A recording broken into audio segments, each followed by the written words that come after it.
দেখুন, শাসনের গোলাবাড়িতে যেভাবে একজন শ্রমিকের মৃত্যু হলো,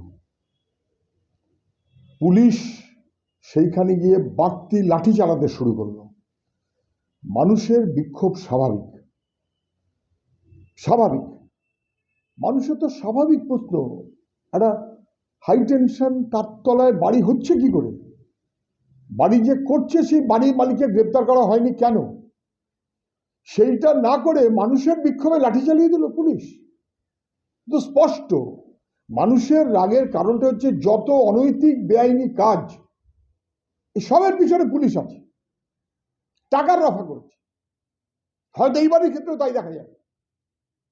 ভয়ঙ্কর কাণ্ড ঘটছে, আগুনে পুড়ে মৃত্যু, বিদ্যুতে মৃত্যু, অসভ্যতার কারণে মৃত্যু, লুট তার কারণে মৃত্যু, ধর্ষণ তারপরে মৃত্যু। পশ্চিমবাংলাটা মৃত্যুপুরী হয়ে যাচ্ছে, মৃত্যুপুরী হয়ে যাচ্ছে, এবং সংবেদনশীলতার লেশমাত্র নেই প্রশাসনের মধ্যে।